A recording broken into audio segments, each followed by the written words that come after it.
लेकिन सपने देखने भर से साकार नहीं होते, न सपने दिखाने भर से ही वो सच हो जाते हैं। कांग्रेस ने 4 साल पहले रोहतक और झज्जर के किसानों को सपना ये दिखाया था कि उनके खेत अब पानी से भरे नहीं रहेंगे। इन इलाकों के कांग्रेसी नेता तो इस सरकार में सबसे दमदार हैं। साल दर साल ये नेता भी और किसान भी हजारों एकड़ जमीन की फसल पानी में डूबी हुई देखते हैं। क्या समाधान निकाला इस सरकार ने दिखाई नहीं देता। दिखता है तो बस पानी और उसमें बर्बाद होती फसल और जमीन। ऐसा जी जब बारिश होती है ना, खेतों में पानी खड़ा हो जा, फसल मान ले बर्बाद हो जाती है। सरकार ना तो उस पानी को निकालती कहीं पे और मुआवजा देती है तो मान ले गांव वालों के लिए तो है, शहर वालों के लिए कुछ नहीं। उसका कोई गवर्नमेंट कोई नहीं करती, कोई वसूल। पानी भरा रहता, फसल भी खराब हो जाती है। ये देखने की चीज़ है। धान गेहूँ भी खराब हो गए।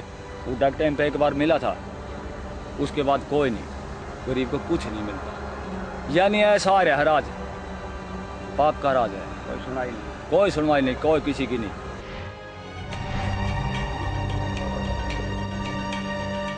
कांग्रेस ने दोबारा सत्ता हासिल करने के लिए किसानों से ये वायदा भी किया था कि हरियाणा में फल सब्जियों की खेती को बढ़ावा दिया जाएगा ताकि किसान गेहूं धान के चक्र से बाहर निकलें।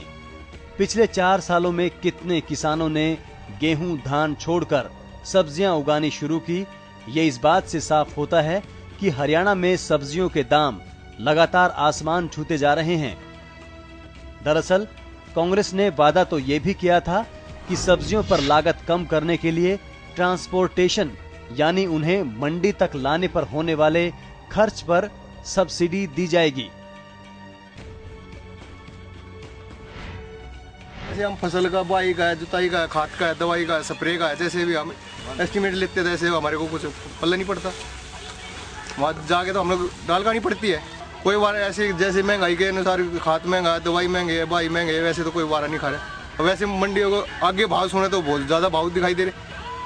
हमारी गोभी गई हमारा 200 का बोझ और वहाँ 70 रुपये किलो गोभी बिक रही, हमारे को तो 15-20 का भाव लग गया। सब्सिडी नहीं मिलती कुछ भी, ऐसे चलाए तो सब्सिडी कोई नहीं इस पर। 10 साल हो गई आज तक की भी कोई सब्सिडी वगैरह का कोई पता नहीं चला है।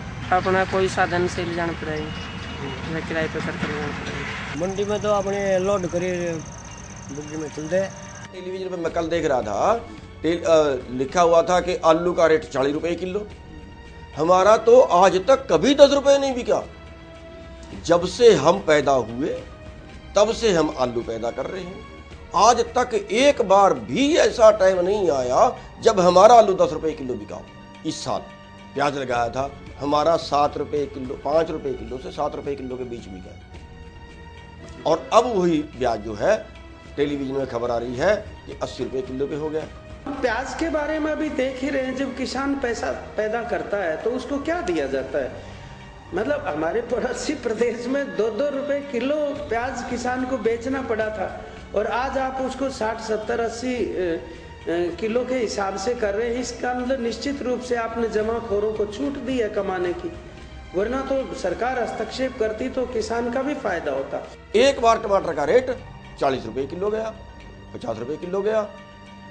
इसमें क्या है, अगर किसान को ऐसी सिक्योरिटी दे दी जाए कि भी किसान का प्याज जो है वो 8 रुपए से कम नहीं बिकेगा, 10 रुपए से कम नहीं बिकेगा, तो कभी प्याज का रेट 40 रुपए किलो नहीं होगा, कभी 40 रुपए किलो नहीं होगा।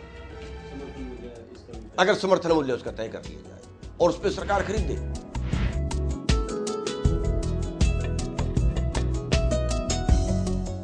बागवानी यानी फल फूलों की खेती के लिए भी बेहद शानदार योजना कांग्रेस मैनिफेस्टो में बताई गई थी। हरियाणा में 17 प्लांट हेल्थ क्लिनिक बनने थे, जहां फल फूलों के पौधों की जांच की जानी थी और उन्हें बीमारियों से बचाने के लिए रिसर्च होनी थी।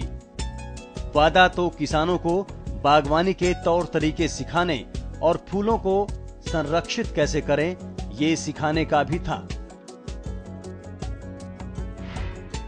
बागवानी के लिए कहीं भी प्रोत्साहित किया, यहाँ कुछ नहीं किया। यहाँ कोई बागवानी वाला नहीं आया और किसी ने भी कदम नहीं उठाए और यहाँ कोई बागवानी किसी ने नहीं लगा। देखिए, यहाँ तो प्लाट हेल्थ क्लिनिक का सवाल है, कहीं भी नहीं चला। शुरू करने की कोशिश की थी लेकिन उसमें कोई काम नहीं हुआ। उस पर कोई ये आज तक उसमें नहीं रिजल्ट आया कि ये वैज्ञानिकों ने उसको चला के और ये रिजल्ट किसानों के सामने रख दिया है। अभी तक उस पर कोई काम नहीं है, लेकिन कोशिश उसमें सरकार की थी चलाने की, लेकिन कोई कामयाब नहीं है, अभी तक नहीं चलेगी। हरियाणा में खेती और किसानों को आधुनिक बनाने का पूरा इंतजाम था। कांग्रेस पार्टी के 2009 के मैनिफेस्टो में हरियाणा के अलग अलग 6 शहरों में आधुनिक air conditioned mega agro mall बनने थे।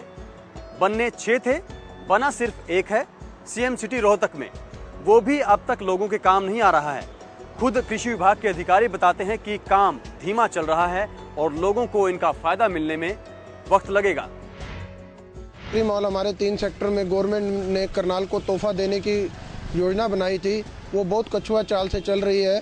ये मॉल को बनते बनते टाइम ज़्यादा से ज़्यादा हो गया है, जिससे लोगों को बहुत परेशानी हो रही है, किसान वर्ग को खासकर ये परेशानी हो रही है। टोटल हरियाणा में फर्स्ट फेज में 4 जगह एग्रो मॉल्स बनने थे, रोहतक, पानीपत, करनाल और पंचकुला। रोहतक का बन के तैयार हो चुका है, उसमें हमने कुछ पोर्शन ऑक्शन भी कर दिया है और 50 करोड़ से ज़्यादा की रकम मिली है हमें।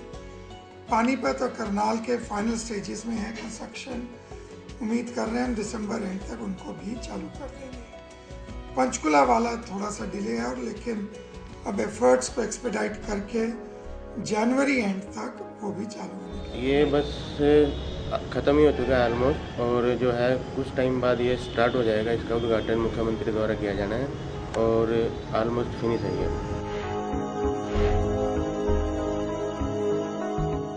उधर किसान सरकार की इन महंगी योजनाओं और आधुनिक एग्रो मॉल्स से अनजान हैं। किसान हैरान हैं कि सरकार सोचती कितना दूर की है और करती कितना कम है। जी हमारे को कुछ नहीं दिया जाता, सब बुकाने वाली बात है। हमको बुकाते हैं, हमने रोन देना काफ़ी दिन, हम पुराने आदमी हैं, आज के नहीं है। हमने बुका कर वो दिन हो रहा है, अकादमी दिखा कर झूठ बोल कर हमारे पास इसलिए कुछ वोट ले लिया। कोई विशेष नीति तैयार नहीं की, कोई अच्छी नीति जिससे किसान ने लाभ हो, मुनाफा हो, किसान सुख से जी सके। चुनाव से पहले किए गए इन वादों में हर जिले में किसानों के लिए कृषि सेवाएं और सूचना केंद्र बनाने का भी ऐलान था। साथ ही हर जिले में फूड पार्क भी बनने थे। कृषि विज्ञान केंद्र काफी संख्या में हरियाणा में पहले से ही चल रहे हैं, जिन्हें आधुनिक बनाने की जरूरत है। रही बात हर जिले में नए सूचना केंद्र और फूड पार्क की, कांग्रेस के इस ऐलान ने भी किसानों को निराश ही किया है।